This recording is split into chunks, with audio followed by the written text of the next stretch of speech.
Thursday, March 25th at 4 o'clock, and we are going to start the meeting for the Harlan Municipal Utilities Board of Trustees. Let's call the meeting to order. Is there approval of the agenda? Any conflict of interest? So moved. I'll second. Roll call vote. Carol, aye. Gary, aye. Connie, aye. Seibert, aye.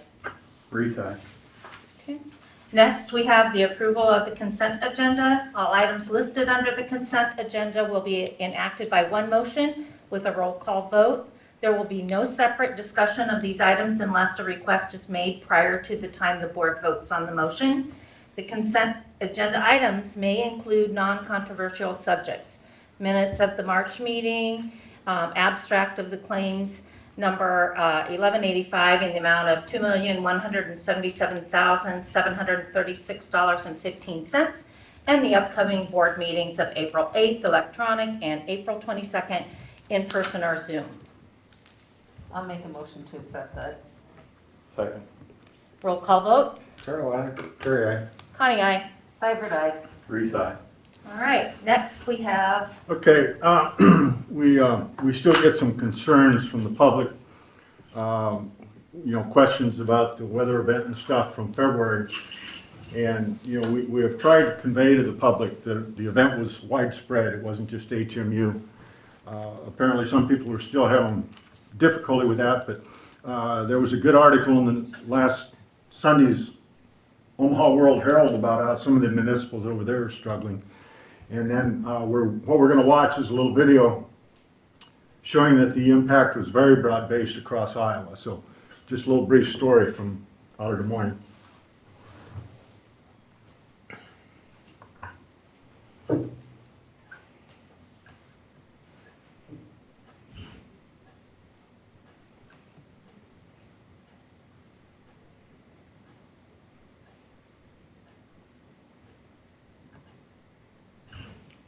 Worked earlier, right? Always does. Hmm? Always works earlier. Mm-hmm.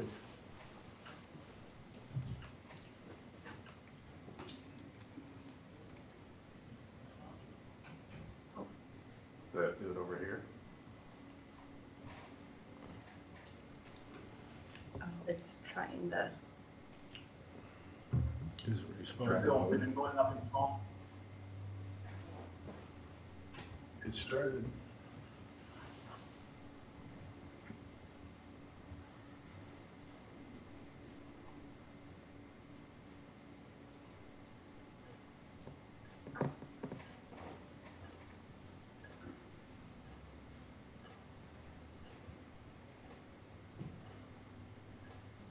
I tried to skip the commercial earlier, so maybe that's.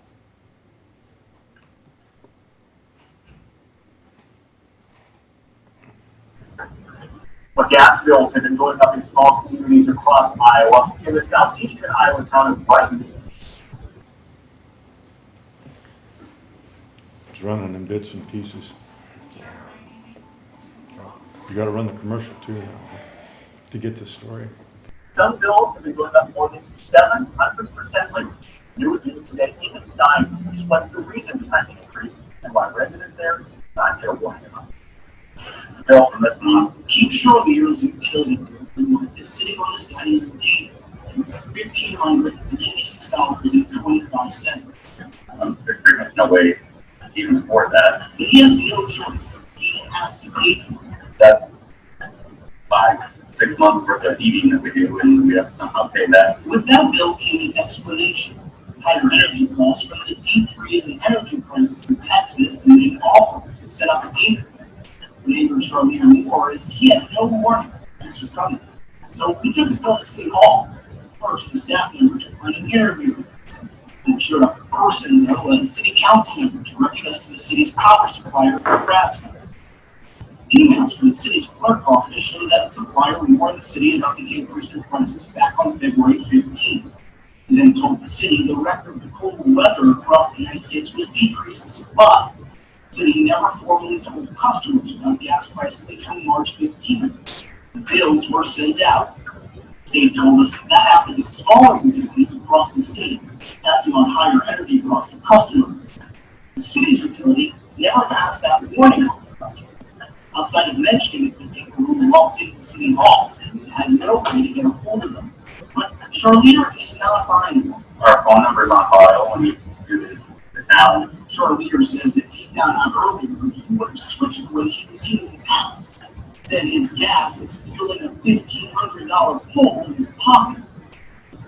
Bill, the city of Blackton is also encouraging residents to reach out to the state's voices to keep their bills. Last month, Mid-American Energy told its customers 50% more natural gas than normal. Alliant Energy said their customers will see bills similar to previous years. The point being that there were two messages in that little story. One about the communication with customers. And, we tried to give customers advance notice, telling them prices were going up. We did a press release to the local media. We had a message in our newsletter with a bill that went out. There may have been more we could do. I don't know. We tried to get the message out as best we could, but if you missed the point, that particular customer over in Brighton said his month before bill was a little over $200 and it jumped to $1,500. So the message being, it's not just HMU, it is a broad-based impact. So thank you. Appreciate the chance to present that. But we can proceed from here. Okay. Next on the agenda would be the raw water improvements. Okay. This is kind of the culmination of something we've been working on for the last few years. We started with the Iowa Geological Survey that did the hydrological study back in 2019 as a result of some conversations we had in 2018 about the condition of our raw water supply. We followed that up with the next step, which was the resistivity testing. Once the geological survey identified an area that would meet at least our short-term needs, which effectively is the south end of our existing well field into the neighboring property to the south. Then the resistivity testing that we did in 2020 kind of pinpointed locations with that general area that were the better prospects for drilling new wells.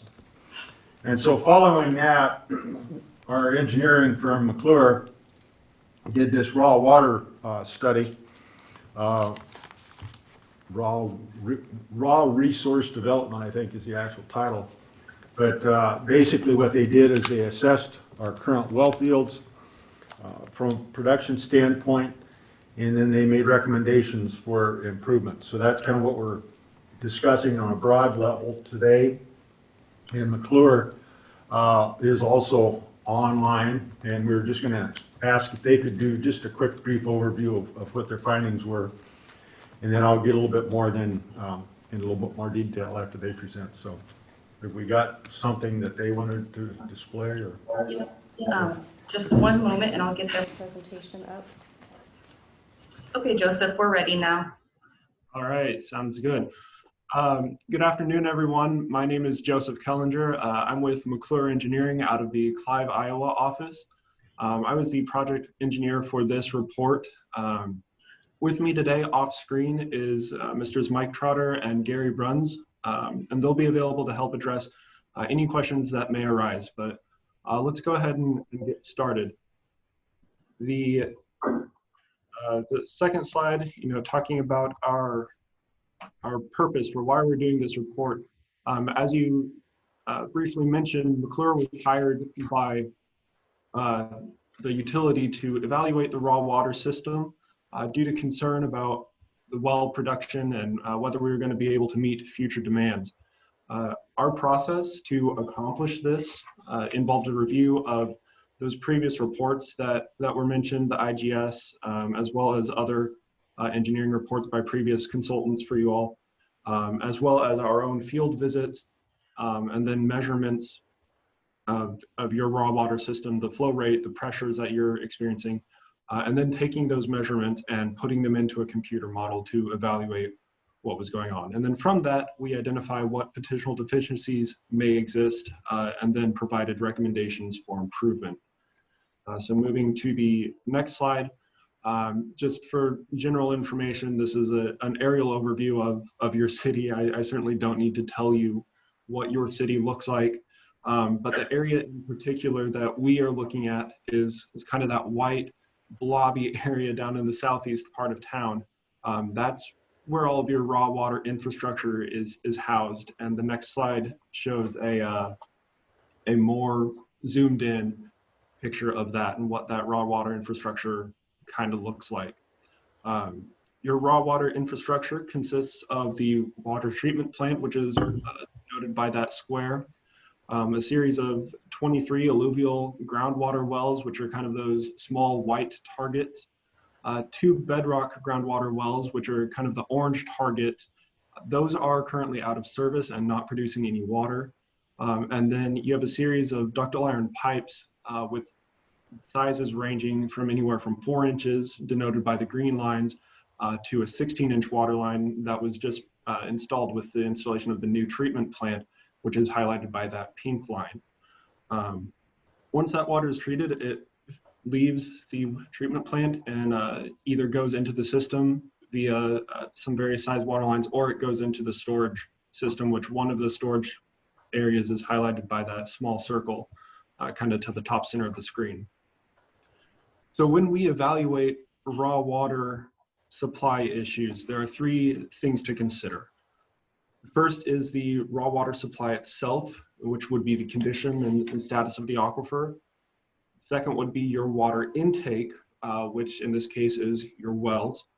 And the third is the water transmission, to take the water from the wells to your treatment plant.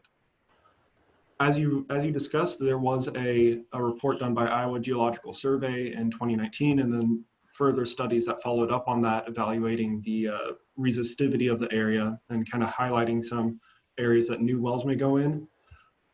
The findings from these reports indicate that the status of the alluvial aquifer is sufficient for meeting Harlan's raw water needs. So as such, we've turned our focus to the rest of your infrastructure, what the wells were doing and what the raw water piping was doing. As you can see from this exhibit, your well field is divided into kind of 2 regions. What we have called the South Well Field, which is located just to the left of that legend, and the East Well Field, which is located above the legend at the top of the screen. So moving on to the next slide. Don't worry, this is pretty data heavy, but I'm going to walk us through it. This is a tabular summary of the status of your alluvial wells compared to what they were when they were designed and installed. So moving to the next one, I've highlighted the first column I want us to look at is the drill date. As you can see, most of these wells were drilled back in the 60s and the 70s, with the most recent being drilled in 1989. There's a handy little table that the Iowa Department of Natural Resources has as part of their processes that lists the anticipated life cycle of a well at 30 years. So that being said, all of HMU's wells exceed the anticipated useful life. The average age of these wells is 51 years old, which is already well beyond the anticipated useful life. Some of these wells are nearing 80 years old at this point. The next slide compares the capacity, or rather how much water is being produced by each of these wells. The blue box highlights how much the well was designed to originally be able to produce. And the black box shows the production rate as measured by the utility in October of 2020. As expected, production has generally decreased over time.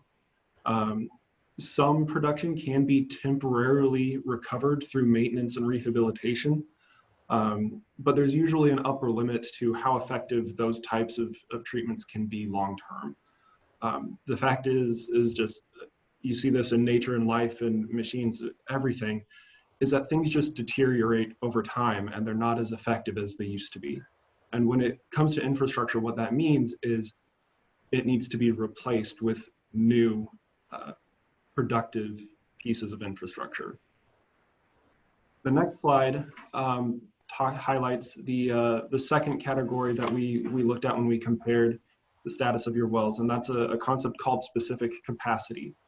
And effectively what specific capacity is, it's more of a measure of the efficiency of the well and to an extent the health of the aquifer that that well is drawing out of. And what that does is it looks at the production rate in gallons per minute and compares it to what's called the drawdown of the aquifer. And that's basically how much water is being pulled from that pumping activity. Basically what you need to know here is that the higher the number is, the better the well is performing. This amount can vary more given the environmental conditions of the aquifer, but this too, just like the production capacity, is expected to decrease over time, either through less production capacity of the well or through a more significant drawdown of the aquifer. So moving on to the next slide, now that we've kind of looked and seen that your wells have been decreasing in terms of their production rate over time from their initial installation, how do they perform relative to each other right now? And the reason this was important to look at was to help identify which wells were maybe in more immediate need of replacing, or just can we do this with maintenance? Which wells need the most attention? So then the next slide, kind of the same thing that I highlighted before. The ones here in blue boxes are highlighting your best overall performers in reference to both production in gallons per minute and specific capacity, while the ones highlighted in black are your lowest performing wells and the ones that are most in need of attention at this moment. The problem with this particular analysis, and I want to point out well 3 in particular, is just because the analysis shows by the numbers that well 3 is performing well, we know from conversations with HMU's field operations crew and through our own observations that well 3 also has some mechanical issues at this point. It has a collapsed screen, which is a key component of the well infrastructure. So that being said, well 3 may be producing a lot of water right now, but it's also producing it in a way that is drastically expediting the failure condition for that well and should not be considered reliable. And so that's not surprising, given that all of these wells have exceeded their anticipated useful life. It's expected that failure is imminent for many of these wells. So moving on, the next slide, we depict a couple of items. The blue bars first represent the city's population change since 2010. And this was taken from iowa.gov. So this is census information as accurate as we could get it. You can see that there has been a very slight decrease in population, but overall, the population has been fairly steady and is expected to continue to remain steady over the life of what our analysis reviewed. These lines, the black line represents the peak demand that the utility experiences based on the customer needs, while the gray line represents your average demand, what you can expect to need to produce on a daily basis. As you can see, the peak demand kind of fluctuates year over year, but it generally stays within a relatively tight upper and lower bound. However, your average demand, it can be seen that since 2010, it's on a pretty steady increase. And without looking closer at historic meter data, we don't exactly know why this is, but our best estimate is that that's due to an increased industrial presence within the city. I know that there's a couple plants in the south part of the city that are pretty new, and we'd expect that that's why that has continued to increase. So moving on to the next slide, now that we have seen that the average annual demand is increasing, now we need to kind of take a look and see if the utility is even capable of producing enough water to meet those needs. To do that, we're going to take a look at what the average and peak demands on a daily basis are. The next slide is just really simple. It just puts a little box around where I want to draw your attention. Utilizing over 10 years worth of data that was provided to us by the utility, we were able to identify what those average and peak demands that Harlan utility would need to meet. And from here on out, these are the numbers that I want us to key in on in the blue box, is an average demand of approximately 840 gallons per minute and a peak demand of approximately 1,500 gallons per minute. Now, peak demand can be met through a combination of what you produce at the plant and also what you have stored in your water tower and your water towers and your ground storage tank. But the problem there is, in order to store the excess water in the first place, you have to be able to be capable of producing that excess water on your low demand days in order to have it set aside in the tanks for your high demand days. And so we're going to look, and as we go through this analysis, we're going to try to be able to get you to that point. So the next slide introduces another key concept that we have to talk about. Up at the top of the slide, you see the words firm capacity. And what firm capacity is it's the total production capacity of a system with the largest producing unit out of service. Public water systems are required to be capable of producing enough firm capacity to meet your peak day demands. And again, these numbers are based off of October's, HMU's October production tests. That left column of well capacity is directly from your operator's measurements. The firm capacity are those same numbers copied over, just with the largest unit out of service, which in this case is well number 16.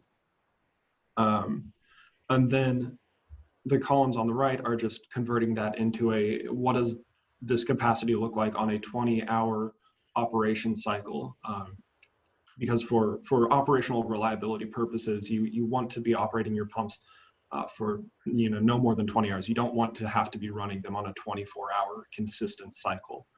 So we just wanted to look and see what that would look like on a 20-hour MGD basis. The other thing I want to point out, and I've highlighted another box on the next slide, is keeping the numbers that I discussed from the previous slides in mind, the 840 gallons per minute and the 1,500 gallons per minute. How much firm capacity is Harlan's system currently capable of meeting? And based on these slides, you would think that that number would be 1116 based on that second column, which, if that were correct, that would be enough to meet the average demand, but would not quite meet your peak demand. However, the reason that this is a separate slide is it must be noted that these measurements were made with the water coming from the wells being discharged onto the ground rather than through the piping system that delivers the water to the plant. And therefore, it's not a truly accurate depiction of what your whole system is capable of producing and treating. When Mr. Mike Trotter and I went out and we did our field investigations in October, our gallons per minute readings at the plant were fluctuating between 800 and 900 gallons per minute, and recent conversations with operators have indicated that that has dipped even lower over the winter months. That being said, the true firm capacity that reaches the plant is anticipated to be less than 800 gallons per minute and does not meet the average day demand. So what does that mean?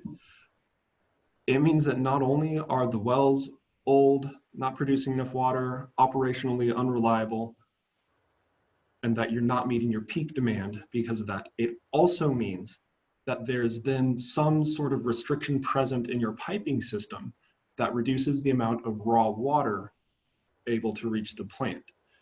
That 1116 number gets reduced down to around 800 through the piping system. And that makes it insufficient to meet your average day demands. And so knowing that, where do we look? It's moving on to the next slide. We then performed our field investigations, which again included, we took flow measurements and pressure measurements at various points in the system. And we used our data to create a computer model to further investigate exactly what was happening inside that piping system. And this image kind of shows a collection, I lost the word for it, but a glimpse at what our model looked like. Each different color of lines represents a different a different size of pipe. And when we input the flow rates and the system pressures that we, via our field investigation, recorded, we use the computer model to then measure two important key factors for the pipelines. And those factors are what the effective diameter of that pipeline is, and something called the Hazen-Williams coefficient, simply known as a C value. And just a quick definition of those, the effective diameter is really basic. It's just the true diameter of the pipe that the water has to flow through.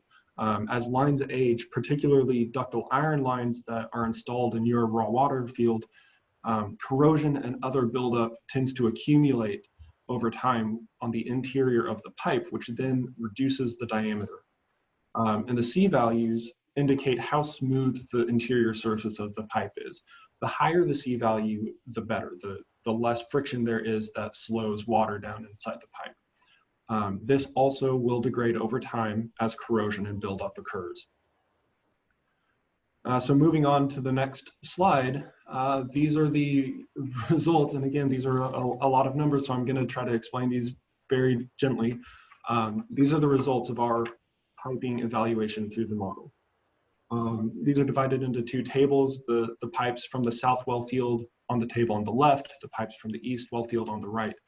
The key thing that I want you to look at is the percent change columns in each table. And there's one for each the C values and the effective diameters. With the exception of the new 16-inch line that was installed when the treatment plant was built, all of your pipelines are exhibiting characteristics of highly corroded pipes. Your C values have decreased by at least 45%, and many exhibit reductions as large as nearly 73%. Looking at your effective diameters, they have decreased by as much as 65%. And just to give a visual, the next slide, these are images just from Google. They are not, for clarity, they are not your pipelines, but they do serve as examples of what we would expect to find inside the utility's raw water piping system.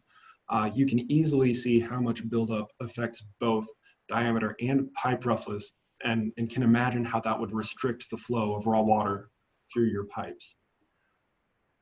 So before we move on, you know, how did we get here and where do we go from here? If I'm being quite honest, the utility is in danger of not producing enough water to meet your customer needs on a daily basis. Not even considering peak demand, you're in danger of not meeting your customers' needs tomorrow. And if you can't do that, the local economy honestly can be severely impacted. If wells begin to fail completely due to age, you have no ability to replace that production. The pipes are old and corroded and prevent a portion of the produced water from reaching the plant. These problems are not new. You've known about them, and they didn't occur overnight. Reports reviewed by us as far back as 2001 have indicated that your utility was experiencing raw water production issues either through piping restrictions or through production capacity. And again, some of these wells have been in service for over 75 years, an average age of over 50. It's our understanding that these wells were constructed at the same time and have had very little to no maintenance. So to be perfectly clear, our findings indicate that the utility's water production issues are not due to the condition and capacity of the aquifer. I just want to be clear and reiterate that again. The previous studies by the Iowa Geological Survey have shown that the aquifer is perfectly capable of producing the required amounts. Really, the issues at hand here are a chronic lack of investment into the maintenance and protection of the raw water infrastructure. The other hand, the other hard truth to accept, though, is that the solutions to these problems won't occur overnight either. But let's go ahead and take a look at some of the beginning steps to alleviating this, because this is something that is manageable. The water treatment plant, for reference, is capable of treating up to 1650 gallons per minute, which exceeds your firm capacity needs. So that's, first and foremost, that's very good. And this was the number that we sought to achieve when evaluating our improvements. By maximizing the plant's treatment capacity, we exceed firm capacity requirements, and we also maximize the value of the investment made into the treatment plant by utilizing it to its full capacity. So moving on to the next slide, in looking at various improvements, we took a step-by-step approach. We wanted to find the most cost-effective solution that was going to get you to your end goal of meeting those firm capacity requirements. Our analysis shows that there are issues with both the wells and the piping system due to age and condition. And so after importing our field investigation into the model, we then looked at multiple scenarios. First and foremost, well maintenance. Second was new well installations. Third was pipeline replacements. And finally, a combination of all of the above. When we modeled the well maintenance, we found that there was a small increase in raw water that reached the plant. This is an important step to help the existing wells buy some time before they fail, but ultimately does not meet the end needs of the utility and its users. And so next, we modeled the installation of the 5 new wells in locations identified by the Iowa Geological Survey in that most recent resistivity report. And this is shown on the image on the right. The new wells are circled in the blue. What we found while running the model was that these new well installations actually did not impact the production at all. And I believe that to be that the water main that they tie into was so restricted and had already reached its full carrying capacity from the existing wells still in service, that it wasn't capable of carrying anything more from these new wells. But practically, I would expect that there would be some production seen from new wells. I don't think that would be a 0 gallon per minute increase like the model says. But it again shows that the raw water piping is restrictive and is an issue, and that this won't just be solved by installing new wells. So next up, what we did was we, in the model, we replaced all of the old corroded ductile iron pipe with PVC water mains. And the model responded most positively to this. The raw water production exceeded the treatment capacity of the plant even. However, I must point out some caution with this as well, as I believe the model overstates the operational reliability of the wells. The program we use does not have any way to factor in age or condition like the mechanical issues currently existing on well 3. All the model knows is that, hey, this is a well and this is producing water and it's just going to keep producing water into forever. But we know that that's not how things work. And so replacing pipes, while it does allow additional capacity to be conveyed, it does not address the fact that all the existing wells have exceeded their useful design life and could fail at any time. If we were to purely replace pipes, I would not expect any more production capacity than what the report done by your operators had indicated of about 1,100 gallons per minute, which again will meet your average needs, but does not meet your peak capacity and firm capacity needs. And so lastly, we combined all of those improvements because it was clear to us that one improvement was not sufficient by itself. And so in this scenario, what we began to see was the new wells actually began to produce water as we had expected them to in the first place. And the new piping system was capable of carrying approximately 1.5 times the treatable capacity of the plant. This scenario allows the utility to be able to turn wells off for maintenance or be able to deal with an unexpected failure without worrying about meeting your demands. And this is the approach that we would recommend because as I hope I've been able to make clear to this point, based on what we're seeing, this isn't a one or the other type deal. Replacing or rehabilitating wells in an attempt to increase production, you will always be restricted by the carrying capacity of your corroded pipelines. And your new pipelines can only carry as much water as the wells can produce in the first place. And it provides no redundancy in case the wells fail. So that being said, let's go to the next slide and let's talk about the part that nobody wants to talk about, is how much is this all going to cost? This table here provides a breakdown for each item. Items 1 and 4, you can see that there are a little asterisk by the pricing on them, and that's to indicate that that number was made in conjunction with some other sub-consultants that the utility has worked with in the past. Item number 1 for Weld Treatment was priced in conjunction with the Cohoy Group, and our recommendations after discussing with them are to perform Weld Treatment immediately on at least 6 wells, which are identified specifically in our report.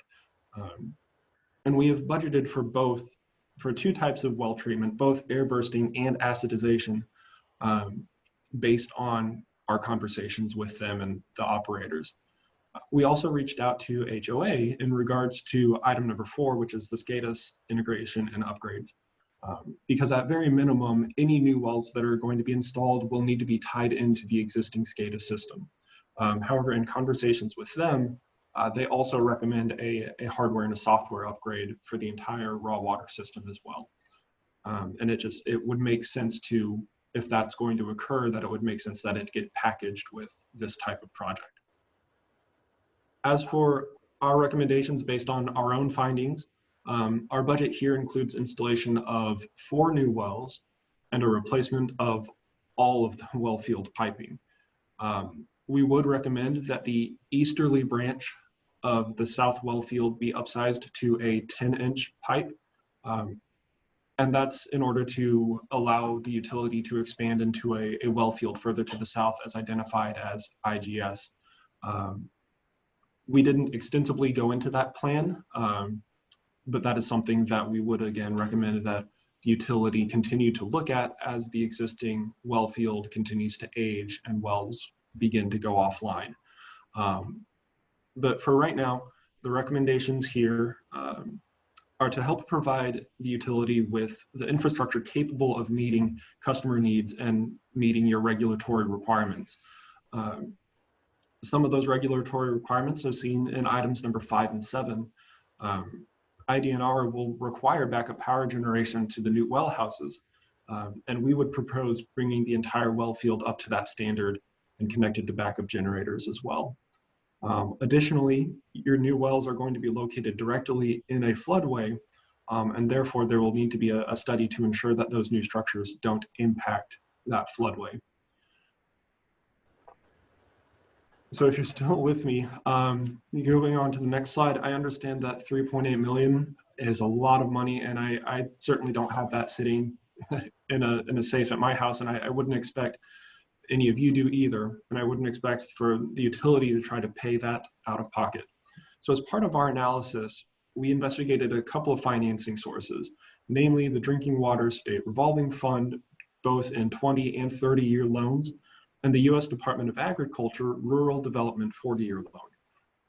And this table breaks down both the annual debt obligation under each loan, as well as then gives you a total of what the utility would expect to pay over the lifetime of that loan, including interest. A quick note on the 30-year SRF loan. In order to qualify for that loan, the city would have to be labeled as a disadvantaged community as defined by the Community Development Block Grant, which requires 51% of the city's population to be at or below low to moderate income or LMI level. At this time, the city does not qualify for that based on the data we were able to find, but with the new census coming in, there's an outside chance that that position could change. The city could also choose to perform a separate LMI study to confirm what their standing is. We would recommend to continue pursuing the SRF financing and would pursue that 30-year option until we were told that it was not available for the utility. And in the end, you're looking at a total of 5 to 6 million, which again, I know sounds like a lot, but the situation is such that refusing to make this sort of investment now could cause greater economic damages to the region. And so how do you pay for this? Our last slide is looking at the impact to customer rates. And once the loan is secured, customer rates should be updated to allow the utility to carry the cost of the loan. And this table shows the impact to each user based on the loan terms, the metered connection size, and also their usage rate. And in general, increases between $5 to $7 per month for all users could be expected as a result of the proposed investments into the infrastructure. So in conclusion, that wraps up our presentation. Final slide is just a generic question slide. So at this point, I would open it up for if anybody has any questions or comments that they would like to ask, and we'll do our best to answer. We want to thank you for this summary. It's some good information. It's been some time coming. It just takes a little while to do all the background work, like the hydrological study and the resistivity and everything else to get ready for it. So we appreciate all your work and effort. Is any questions from the board? What kind of a timetable would it be to get all that completed? Did you hear that, Joseph? What I heard was, what kind of timetable would it be to do these improvements? Correct. Yes. The timetable, I don't know that we've really fleshed that out yet, but we would expect that anywhere between 12 to 18 months from start. And so to be clear, that would include getting us kicked off for the engineering phase, and then we would be able to start entering into construction at the end of that time. And so from then, you're probably looking at maybe another 12 months to do the construction work, which can be phased to kind of hit more important areas first. But it's definitely a dire situation. Unfortunately, like I said, this isn't an overnight fix. We're not going to be able to, solve this tomorrow, but we have a path forward, we believe.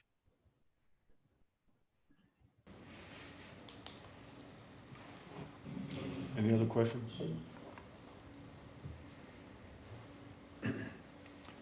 Just a little bit of background. Over the course of the last few years, we've tried to set up more of a regular maintenance program. It hasn't been a comprehensive one, but it's been better than what was done in the past. And what you're seeing basically are the results of prior boards and prior managements just kicking the can down the road. As you can see, there hasn't really been any investment in the water fields or anything since about 1989. So that's a long time coming and a long time developing to where we're at now. The other thing, just to give you a little bit of idea of what happens around some of these older wells, is at the base where the pump is, just from the force of the water draw, you start to get this accretion, almost forming like a bubble around the well, bottom of the well. So over time, it restricts the amount of water that can actually be drawn to the well to be put into the system. So there's just a lot of different factors at play here. Most of them due to the age of the wells and the age of the pipe and the condition of the older pipes. But that's what we're faced with at this point. Any other questions on the raw water study? What we wanted to do was What's our next step? Okay. What we wanted to do was get this study in the hands of the board. We'll finalize the report.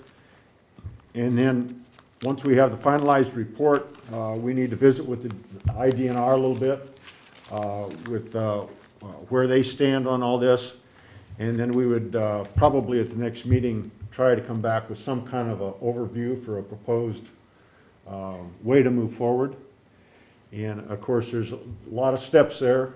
First, of course, finding the funding and qualifying for the funding. And then through the engineering phase, the bidding phase, and the construction phase. So it's going to take some time. And that actually brings us to the next point, which we'll address in a minute.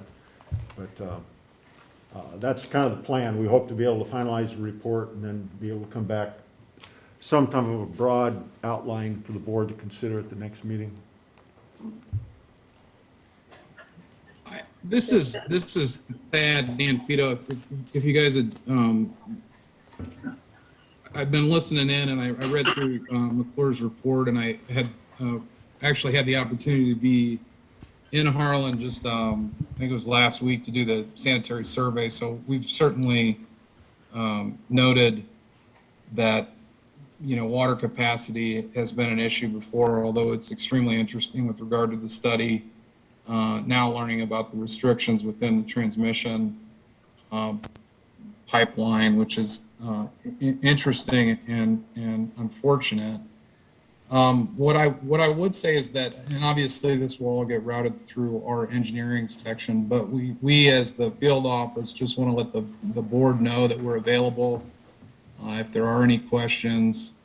And the one thing that I have spoken with Donald Cody about is, you know, looking at what it would, you know, the term dire came up, and if need be, you know, to move into an emergency type situation, we certainly want to be available for you, but also let you know that there are mechanisms that you can use to, you know, look at water conservation. And although nobody wants to think about it, it's always a good time, especially given what we know, to be prepared. And so there is a document, it's called WaterWise, that serves as a guide for that, for steps of emergency.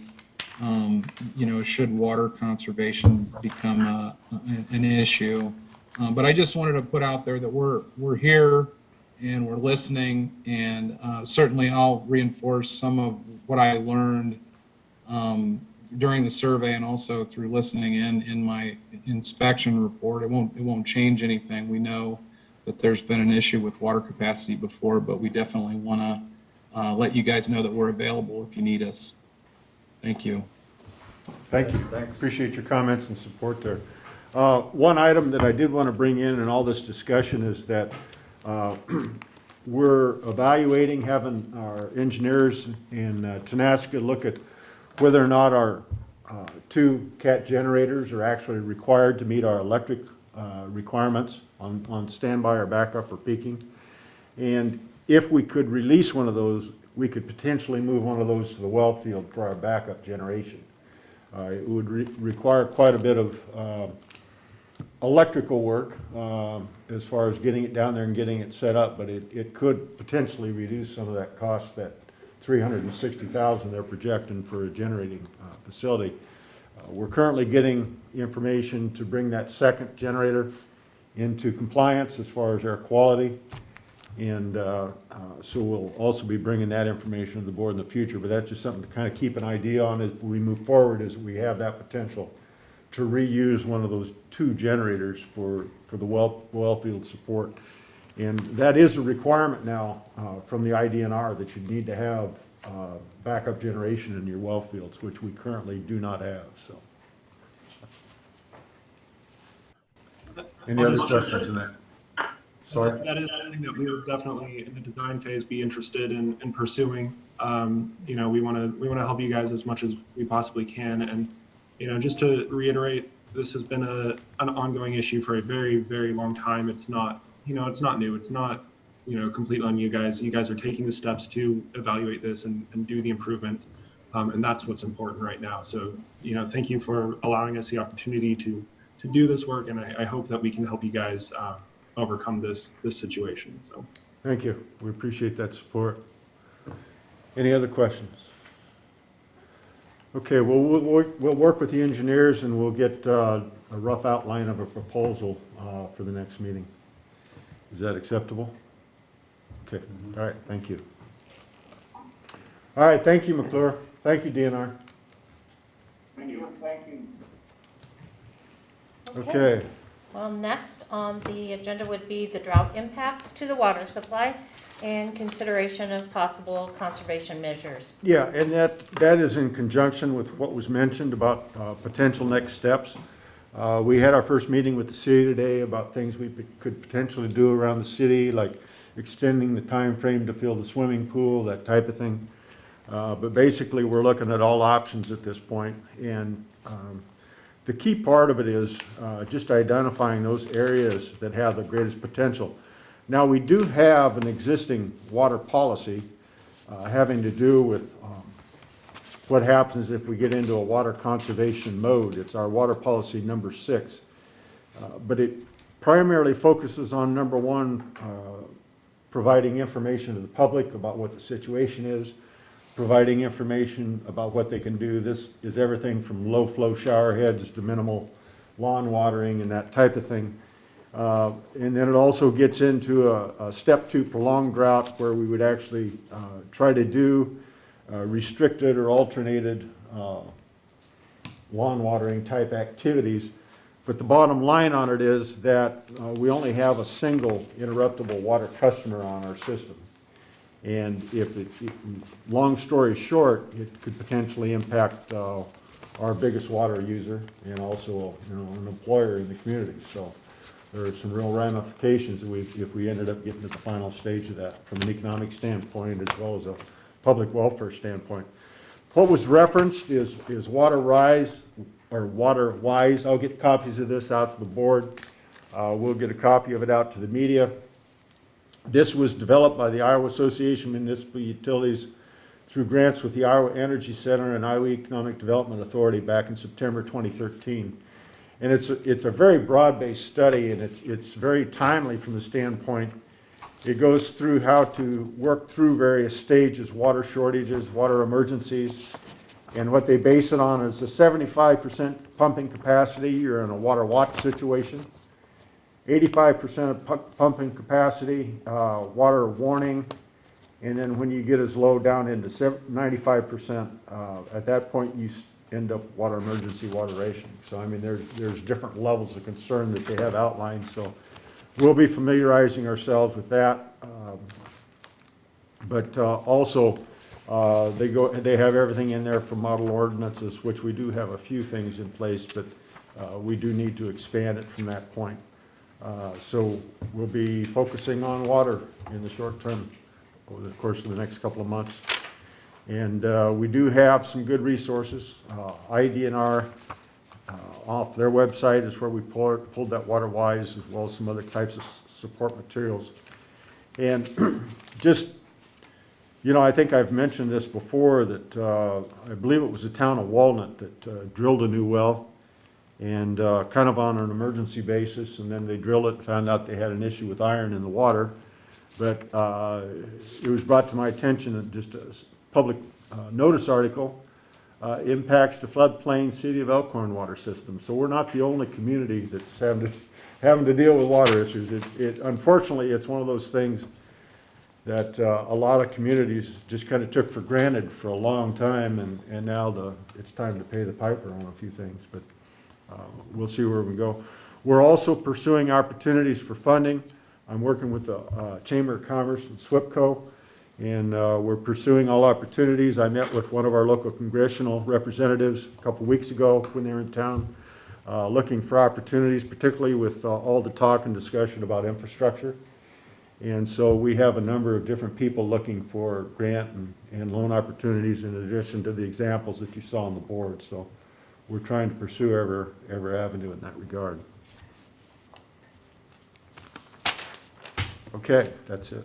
Okay, any questions? Next, we would have the adjust of $170,400 decrease in transfer out of the water fund to the water bond reserve, which would be for monthly transfers of $42,600, and this would be a budget amendment. Yes. What we're trying to do is with the monies that we've been spending on remediation at the water plant studies, such as the water resource study we just looked at, we're just shuffling money between accounts so that we don't end up on the short side of the water budget when we get to the end of the year. So we're trying to do a little bit of this in advance of that. And what this amounts to is we set aside $42,600 a month that goes into building up our bond reserve. We do have sufficient funds in our bond reserve savings account to meet all of our reserve requirements. This just is something that we're going to interrupt for 4 months, so those extra $170,400 goes to kind of clean up our balance sheet on the water side. So, any questions on that?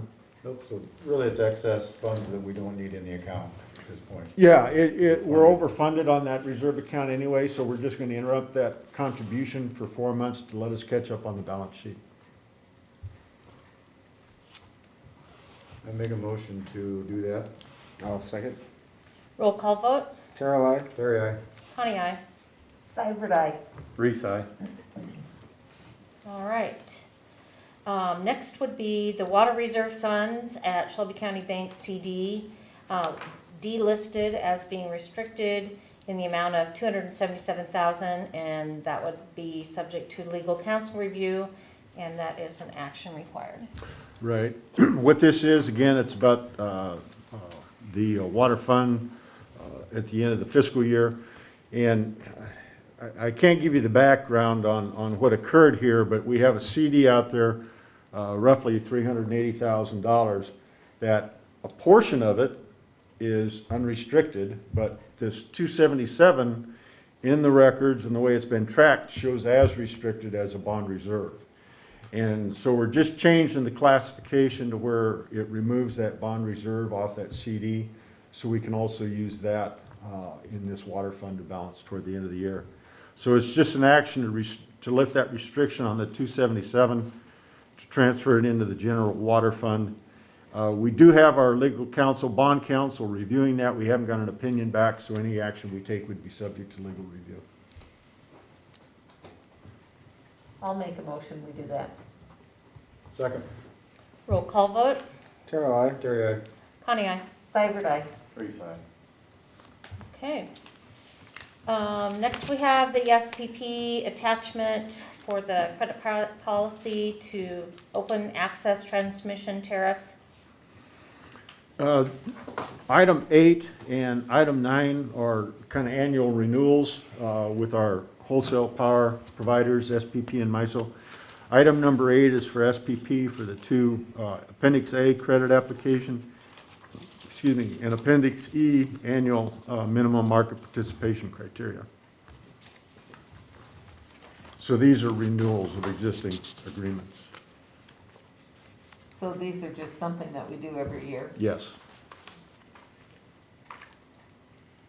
So do we want to combine 8 and 9 together in a motion, or do we need two separate motions? Two motions? Yeah, let's do two motions, one for each, one for A and one for B. One for 8 and one for 9. Or, I'm sorry, yeah, okay. I see what you're saying. I'll make a motion for number 8 that we complete them for Second. the credit application form and the annual minimum market participation form for SPP. I'm just authorizing Ken to sign Yeah. both of those. Second. Roll call vote. Terrell, I. Terry, aye. Connie, aye. Seibert, aye. Reese, aye. Okay. The next one would be similar for the MISO minimum participation criteria attachment and the credit policy. Another renewal for the annual certification and then the disclosure. So Yeah. moved. I'll second. Roll call vote. Terrell, I. Terry, aye. Connie, aye. Seibert, aye. Reese, aye. All right. Moving forward, power management services to replace the PS analytics due to retirement. Yes. What this is, we've talked about this a couple of times over the last few months, and basically our consultant, PS Analytics, who had been doing a lot of the engineering work, the monthly and annual scheduling for WAPA and SPP and others, he had basically been preparing all the information and then submitting it to TANASCA to actually do the market services. He's getting ready to retire, so in preparation for his retirement, he helped us draft an RFP for his services. And then what he saw as the services currently being provided by like MISO or like Mid-America and SPP. And so it's kind of a combination of services going forward, and that's what we sent out. We had two respondents, TANASCA, who's our current provider, And NextEra, who is a large national, international company that was also interested. A little background on NextEra. They started out as Florida Power and Light. They've evolved into an international company buying generation facilities, building renewable energy properties and that type of thing. So they do have a broad-based experience.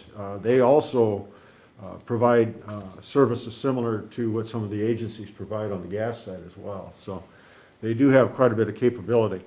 But the results of the responses were that we currently pay Tenaska $7,810 a month. We currently pay PS Analytics on average about $6,200 a month. So roughly $14,000 a month is what we've been paying between PS Analytics and Tenaska. The bids that came in, Tenaska's bid for providing those services, combined services, was $12,310 a month, which is less than what we're currently paying the two entities. NextEra's was $18,500. So recommendation of management is to go with the Tenaska proposal at $12,310 a month. And it will actually end up in a net savings on a monthly basis for marketing services. And they're as broad-based as NextEra is? Tenaska just isn't into the gas, but otherwise they provide same level of services as NextEra on the electric side. Basically what Tenaska is, they're an offshoot back when Enron split. Some of the people in the Omaha area started Tenaska.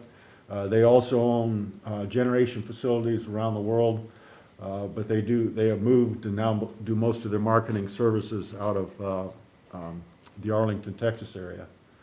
So they do have a presence in Omaha, but the marketing services are out of Arlington.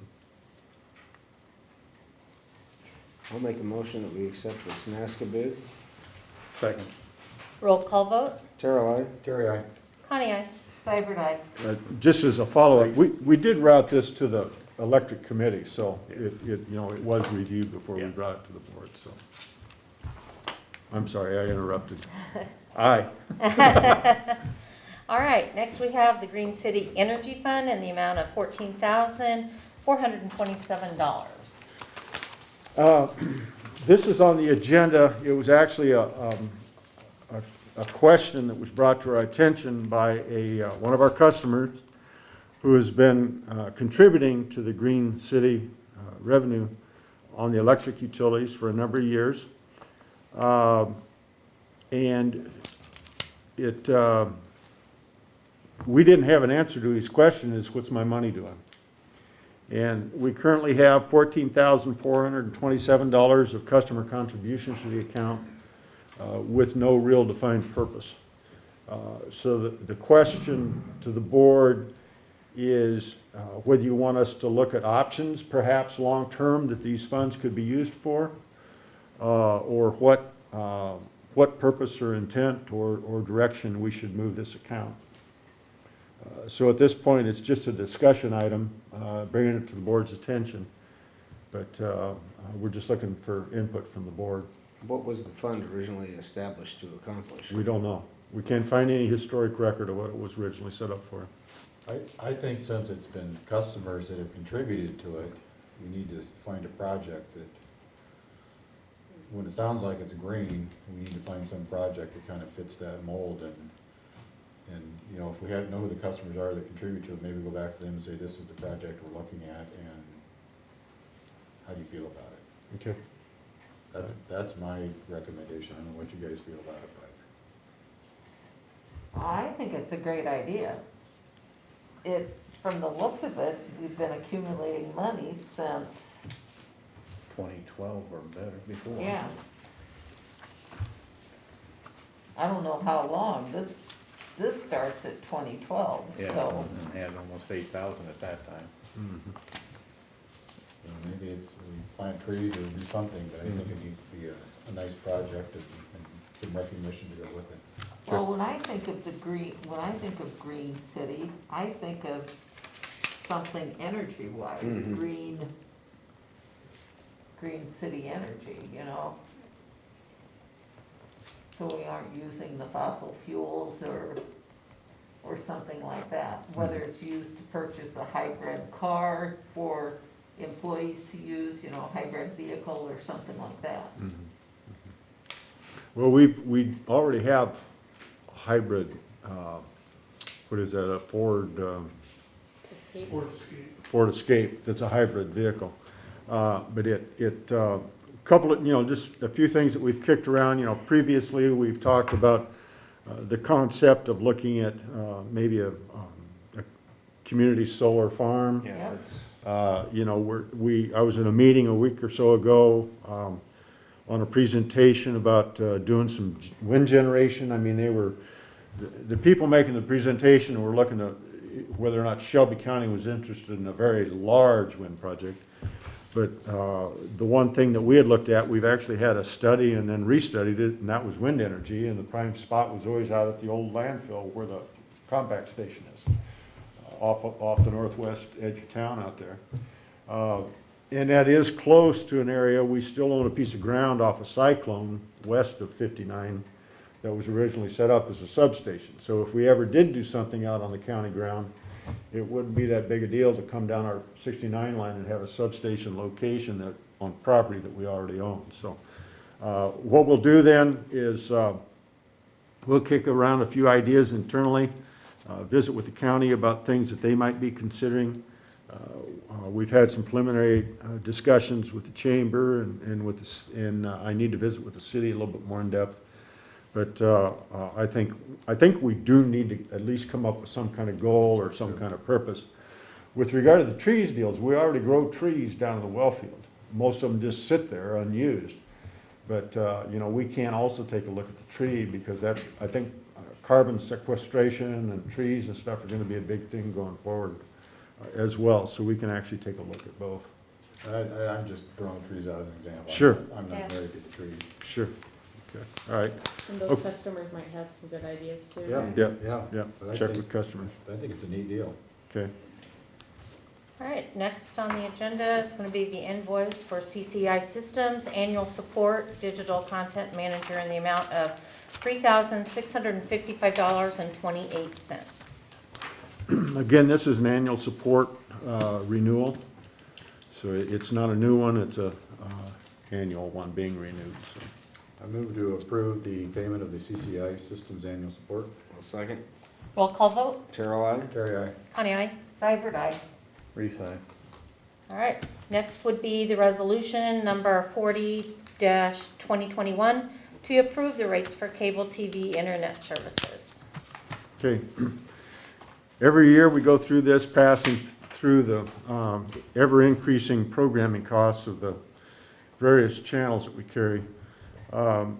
This is all the programming from Disney to Fox to the networks.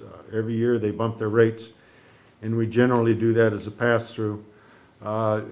Jim, what you said, the number's roughly $5.75 in programming costs, so we went with a $6 for the cable, right? Right, about $3.50 is local broadcast retransmission rate, and the rest is satellite programming, some sports adjustment.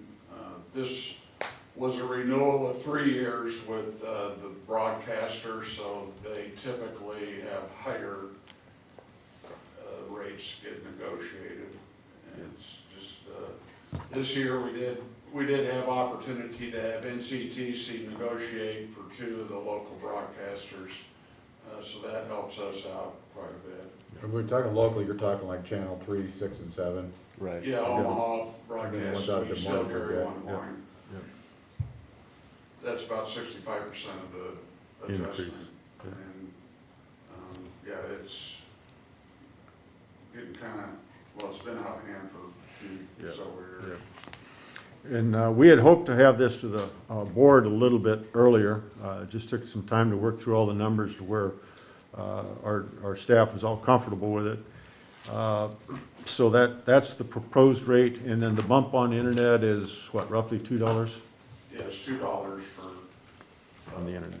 internet services. And it's just some of the, that's just kind of address some of the expenses that we're faced with in the current budget year, unanticipated, primarily on the legal side, and some other performance type things.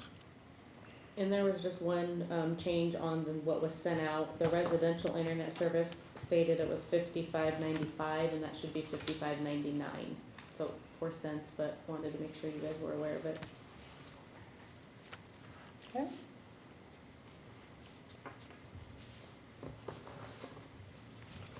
That is the only odd one in there, isn't it?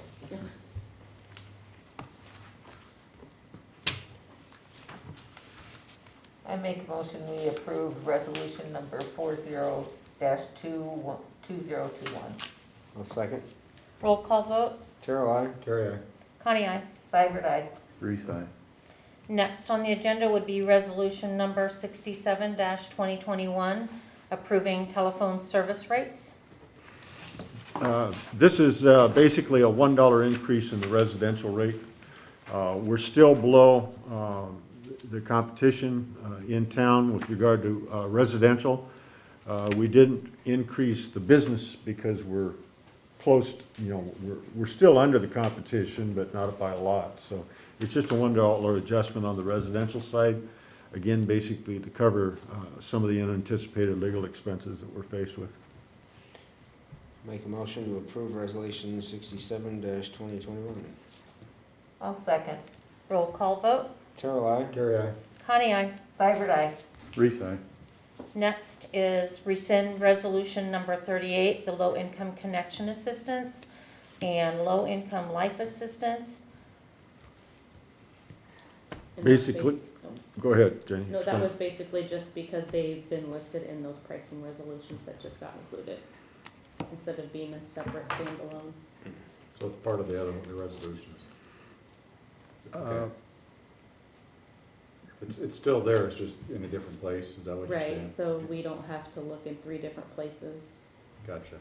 I'll make a motion we rescind resolution number 38. Second. Roll call vote. Terrell, I. Terry, aye. Connie, aye. Seibert, aye. Reese, aye. Next is going to be the Iowa Association of Municipal Utilities annual dues in the amount of $15,040. This is just our annual association dues for IAMU. So. Yes, And I know I've asked before, but I gotta ask again. okay. In that whole explanation that you sent out, they explain how they come up with the research and legal fees. And they did that on everything but the the broadband. Did you guys read that? On the broadband, they just say, the research assessment offsets costs associated with defending municipal telecommunications utilities in the legislature in regulatory proceedings and in efforts to address such risks as predatory pricing. And in every other one, water utility is 10% of base dues. Gas utility is 12%, electric utility is 15%, but in the broadband, they don't. Okay. And if you look, it says, those with cable, internet, and telephone services are billed $1,017. And if you look at our total bill for broadband, it's $1,844. So if we're only supposed to be billed $1,817, that's an 81% for the legal and research.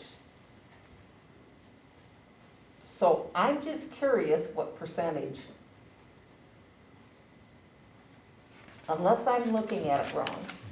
You asked the same question last year, so I can look in our notes on that invoice and let you know after the meeting.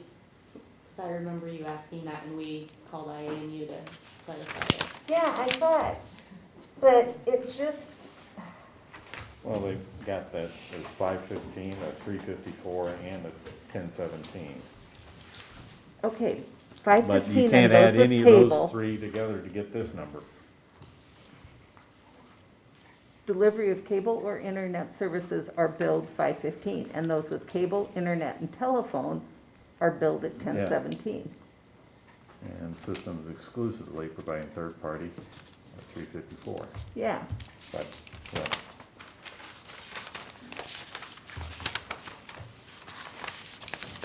and I swear I have COVID brains, so. No, you No, asked that last you year, don't. and we just got Yep. this invoice yesterday. Yep, all right. We will get you an answer to that. Do you want to approve it pending a satisfactory response? That would be fine with me. I'll make a motion to approve payment of the IAMU annual dues subject to a satisfactory response of how they determine the legal on the telecom.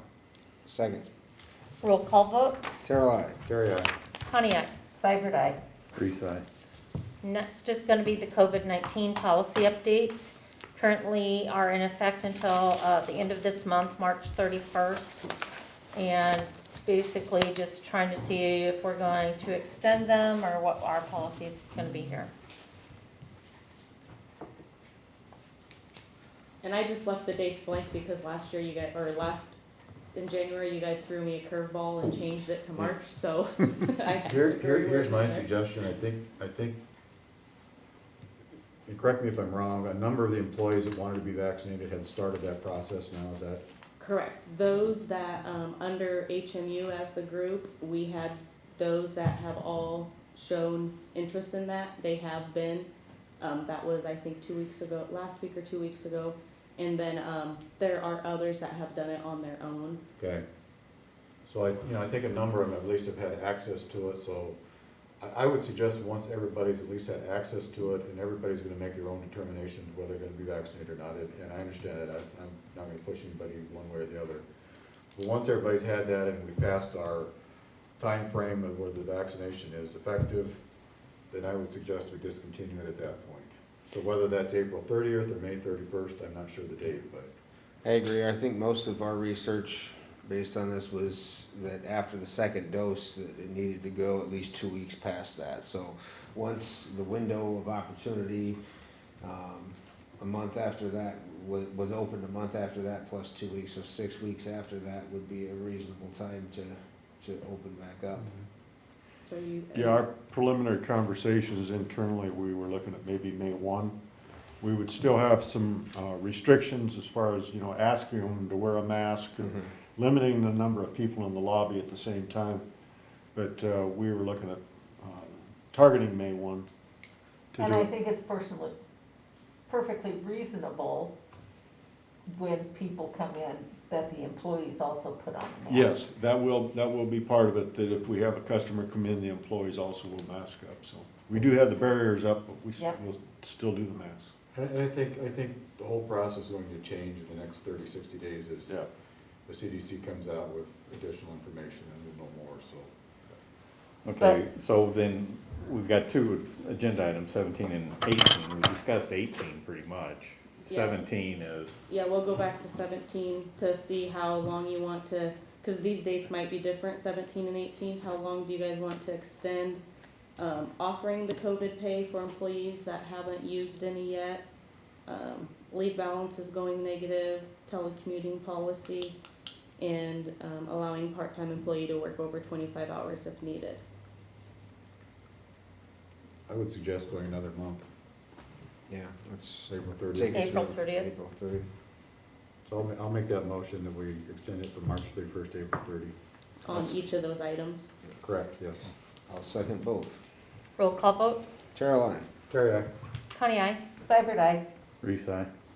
All right, then on 18 would be the policy updates that we kind of just discussed as well, and looking towards a May 1st. Yeah, so we'd be open by appointment only through the end of April, and then effective May 1, open to the public with restrictions. Okay. So April 30th for A, and then May May 1. 1. Have a motion on that? So moved. Second. Roll call vote. Terrell, I. Carry on. Connie, aye. Cyber die. Reese, aye.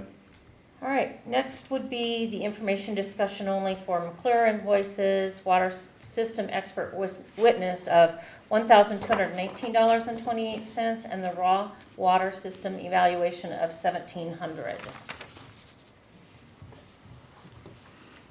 Yeah, those are just items. They were approved as part of the services agreement with McClure. So these are just invoices coming due from those services. The first one, the witness, of course, is relation to the litigation on the water plant operations. The second one is on the raw water system evaluation we just heard about today. So. Okay, then we are ready for the CEO report. Okay, I'm going to take my mask off. We had our all-hands meeting yesterday morning where we basically visit with all the staff that are able to attend, just kind of give them an update of what the things are going on, visit with a little bit about the agenda, that type of thing for the upcoming meeting. Part of that, we also address what we call kudos. And the first one that came up was for the electric department. There was a problem with partial power, and so it was corrected, and we had a compliment on that, so kudos to the electric department.